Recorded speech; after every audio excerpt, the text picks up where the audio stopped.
It is clear from Jeremiah's prophecy that the 70 years were inevitable. However, was the destruction of Jerusalem inevitable? Did the 70 years mean the destruction for Jerusalem?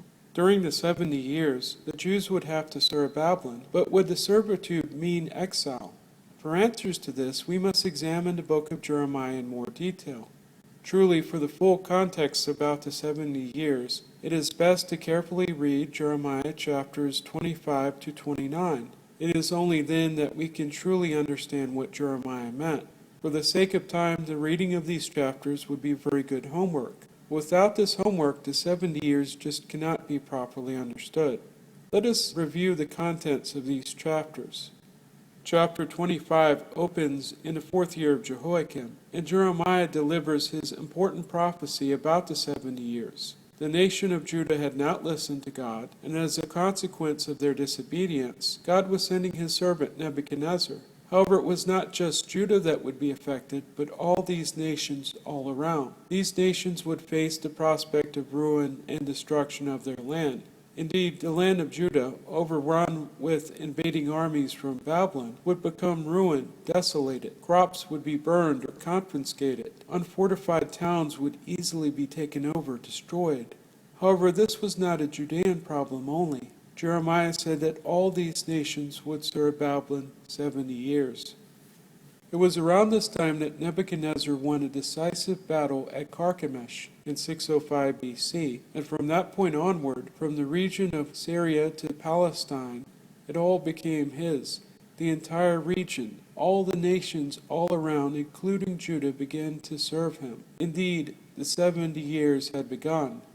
The 70-year period of serving Babylon would end when Babylon was punished. This occurred in the year 539 BC, when that world power was overthrown. Further on, Jeremiah describes the cup of wrath that would go from nation to nation during the 70 years. All nations, from Judah to Egypt to Media to Elam, all over most of the known world, would be affected by this cup of wrath. These nations would have to serve Babylon, until Babylon itself drank the same cup of wrath and faced the same punishment.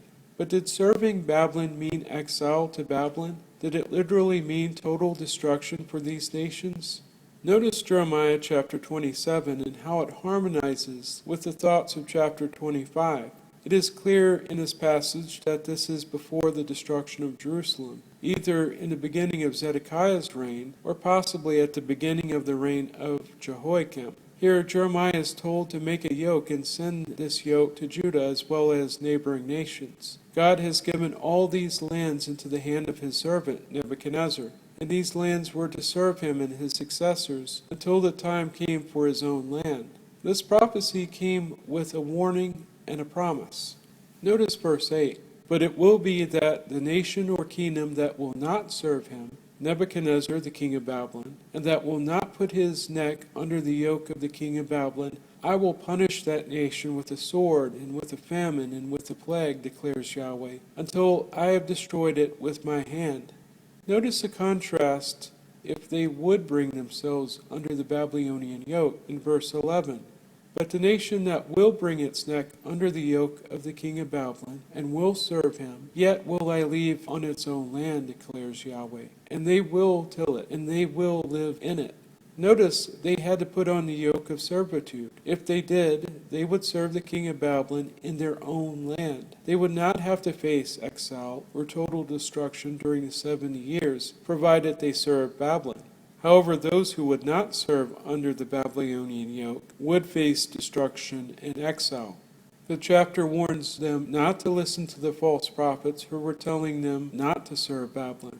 In chapter 28, Jeremiah confronts just such a false prophet named Hananiah, who declared that within 2 years God would break the Babylonian yoke and bring back the exiles from Babylon. To demonstrate this, Hananiah took the wooden yoke Jeremiah was using to illustrate his point and broke it.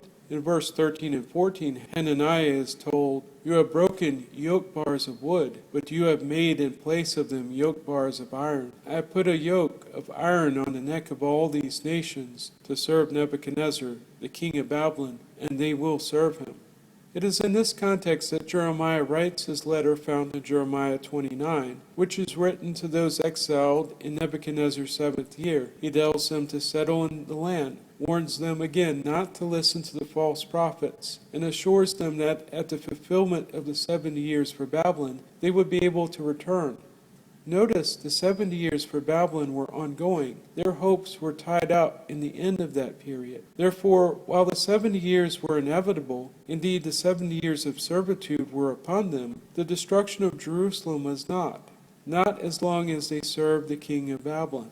If one reads chapter 36 of Jeremiah, which is set during Jerusalem's final siege, the destruction was not a foregone conclusion even then, had only the king surrendered. But he did not surrender, and Jerusalem was destroyed, and it lay desolate until the end of the 70 years. And all the people that had remained in the land were exiled until the end of the 70 years. What did we learn from considering Jeremiah? First, the destruction of Jerusalem did not initiate the 70 years. In fact, the 70 years preceded the destruction of Jerusalem. The 70 years were a time for the nations to serve under the Babylonian yoke. Second, the destruction and exile were not an inevitable result of the 70 years, if any nation would serve Babylon. Unfortunately, Judah was disobedient and reaped exile and destruction as a result. In conclusion, the 70 years cannot be used to calculate the date of Jerusalem's destruction, or the period of its desolation. However, the question remains, does the Bible contain anything that would enable us to discern when Jerusalem was destroyed?